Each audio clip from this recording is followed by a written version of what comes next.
कृष्ण बच्चों, आज हम विज्ञान दिन के उपलक्ष्य में कुछ जानकारी जानने के लिए यहाँ पे इकट्ठे हुए हैं। आप सबको पता है कि 28 फरवरी को हम नेशनल साइंस डे मनाते हैं। किस लिए मनाते हैं हम, किसकी याद में ये दिन मनाया जाता है, वो भी आपको पता होगा कि डॉक्टर सीवी रमन, थोर भारतीय वैज्ञानिक, इनके खोज के उपलक्ष्य में हम ये दिन मनाते हैं as a national science day.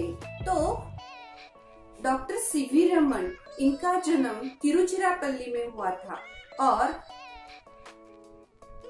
बहुत कम आयु में, मतलब 11 साल की उम्र में ही उन्होंने मैट्रिक की परीक्षा पास की थी। उसके बाद आपको ये भी पता होगा कि उन्होंने अंग्रेजों के जमाने में उनकी सरकारी जो परीक्षा थी उसमें अव्वल नंबर पास होकर बहुत कम उम्र की आयु में अकाउंटेंट का जॉब उन्हें हासिल किया था और वो उस वक्त वो नौकरी उन्होंने की, लेकिन वो उस नौकरी के वक्त ही वो उसके बाद जो भी समय उनको मिलता था वो समय उन्होंने अपने संशोधन के लिए दिया।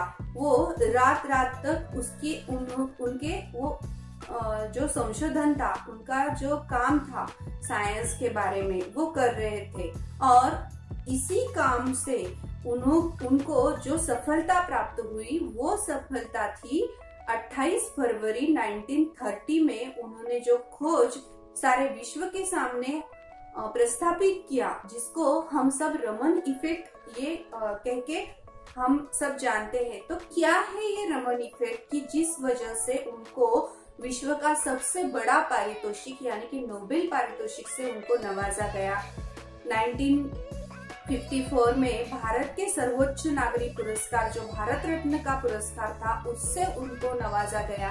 तो क्या है ये रमन इफेक्ट? उन्होंने अपने जीवन में 2000 संशोधन पत्र जाहिर किए थे और उसमें सबसे बड़ा जो था वो था रमन इफेक्ट। तो बच्चों, आज हम देखते हैं कि क्या है ये रमन इफेक्ट।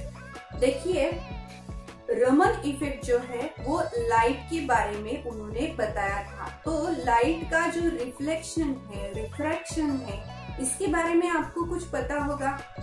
लाइट का जो रिफ्लेक्शन होता है, वो लाइट का रिफ्लेक्शन मतलब क्या होता है कि अगर कोई ऑब्जेक्ट हो और उससे लाइट गुजरती हो, देखिए ये फॉर एग्जांपल ये ऑब्जेक्ट है और ये लाइट है, ये लाइट यहाँ से गुजरती हो तो गुजरने के बाद इस ऑब्जेक्ट से उतनी ही फ्रीक्वेंसी में ये लाइट ऑब्जेक्ट के बाहर, मतलब अपोजिट डायरेक्शन में जाती है। तो ये डॉक्टर रिले नाम के एक साइंटिस्ट, वैज्ञानिक जो थे, उनकी ये खोज थी कि उन्होंने बताया था कि किसी भी ऑब्जेक्ट में, मॉलिक्यूल से जब लाइट गुजरती है तो जिस फ्रीक्वेंसी से वो आती है उसी फ्रीक्वेंसी से वो गुजरती है, सिर्फ उसका डायरेक्शन चेंज होता है।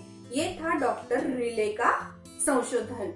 इसके बाद डॉक्टर रमन ने इसी पे अपनी खोज जारी की, संशोधन जारी किया और उन्होंने जो रमन इफेक्ट में बताया बच्चों, देखिए, तो इलेक्ट्रोमैग्नेटिक रेडिएशन जो होती है, ये इलेक्ट्रोमैग्नेटिक रेडिएशन किसी मॉलिक्यूल से अगर गुजरती है, देखिए बच्चों, ये जो है ये मॉलिक्यूल है, ऐसे हम समझेंगे, और ये इलेक्ट्रोमैग्नेटिक रेडिएशन है।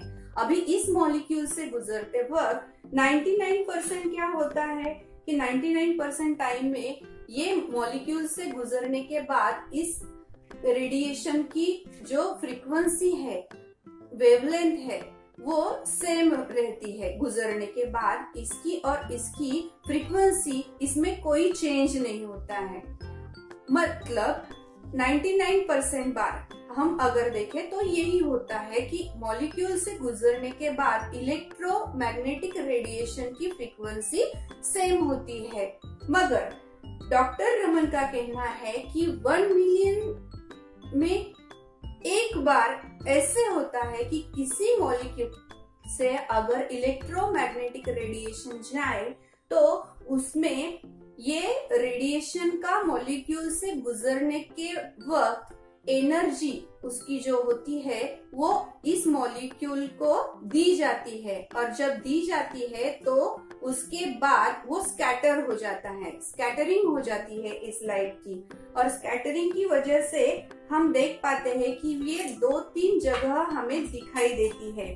तो देखिए बच्चों, ये 2-3 जगह जो हम देख सकते हैं, आप देख सकते हो कि यहाँ पे फ्रीक्वेंसी चेंज होती हुई हम देख रहे हैं। तो ये फ्रीक्वेंसी जो चेंज हो रही है, इसमें क्या हो रहा है, एक बार frequency as it is same होती है, और एक बार जब ये मॉलिक्यूल से गुजरती है तो मॉलिक्यूल से गुजरते वक्त ये एनर्जी इसको दे देती है, और दे जाने के बाद इसकी फ्रीक्वेंसी कम हो जाती है, मतलब इसकी एनर्जी भी कम हो जाती है। और स्कैटरिंग के अलग हिस्से में अगर हम देखें तो इससे वो मॉलिक्यूल से एनर्जी ले लेता है लाइट की, ये जो इलेक्ट्रोमैग्नेटिक रेडिएशन है, और उसके बाद स्कैटरिंग में वो फ्रीक्वेंसी बढ़ जाने से उसकी एनर्जी भी बढ़ जाती है। देखिए दोस्तों, ये है रमन इफेक्ट, मतलब डॉक्टर रिले ने जो बताया था उसमें जब हम इलेक्ट्रोमैग्नेटिक रेडिएशन अगर किसी मॉलिक्यूल से गुजरते हुए देखते हैं तो उसकी एनर्जी सेम होती है, मगर डॉक्टर रमन ने जो इफेक्ट बताया है उसमें क्या होता है कि मॉलिक्यूल से गुजरने के बाद वो स्कैटर हो जाती है, और इस स्कैटरिंग में कई जगह हम देखते हैं कि एनर्जी बढ़ जाती है क्योंकि इसकी फ्रीक्वेंसी बढ़ जाती है, और कई जगह उसकी फ्रीक्वेंसी कम होने से उसकी एनर्जी भी कम हो जाती है। इस सब को हम बोलते हैं डॉक्टर रमन का रमन इफेक्ट। तो देखिए बच्चों, इस अनुसंधान का सारे विश्व को क्या उपयोग हुआ कि इतनी बड़ी खोज हम उसे कहते हैं। क्यों कहते हैं? क्योंकि इसकी वजह से, देखिए बच्चों, इसका जो उपयोग है वो उपयोग विज्ञान के लिए बहुत ही महत्वपूर्ण और मददगार साबित हुआ है। अणु की संरचना, हीरो की जांच जो हम करते हैं, परीक्षण जो करते हैं, उसमें भी इसका रमन इफेक्ट का बहुत ही महत्वपूर्ण योगदान है या मदद हम ले सकते हैं। उसके बाद कैंसर की जो जांच होती है तो इसमें भी ये रेडिएशन का जो यूज होता है वो रमन इफेक्ट का ही है। इसके बाद जीवाणु, विषाणु की संरचना का जब हम अभ्यास करते हैं तो उसमें भी रमन इफेक्ट की मदद होती है। इसके बाद और भी ऐसी कुछ है जो कि फॉरेंसिक जांच होती है, उसमें भी रमन इफेक्ट का बहुत ही महत्वपूर्ण उपयोग हमें होता है। हाल ही में आपने सुना था कि चांद्रयान मुहिम जो हमारे भारत की एक महत्वपूर्ण मुहिम मानी जाती है।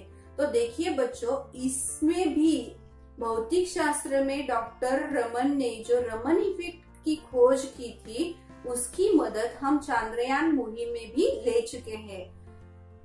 ऐसी महत्वपूर्ण खोज डॉक्टर सीवी रमन ने जो की वो 1930 में की, जबकि भारत पारतंत्र में था, जबकि भारत में अंग्रेज थे, और तभी भी उन्होंने अपने काम में कोई भी ऐसी कमी नहीं रखी। वो अपना काम लगन से करते रहे। इसलिए उन्होंने हम सब के लिए अपने जीवन चरित्र से एक मैसेज छोड़ा है। क्या छोड़ा है कि अगर कोई भी काम आप लगन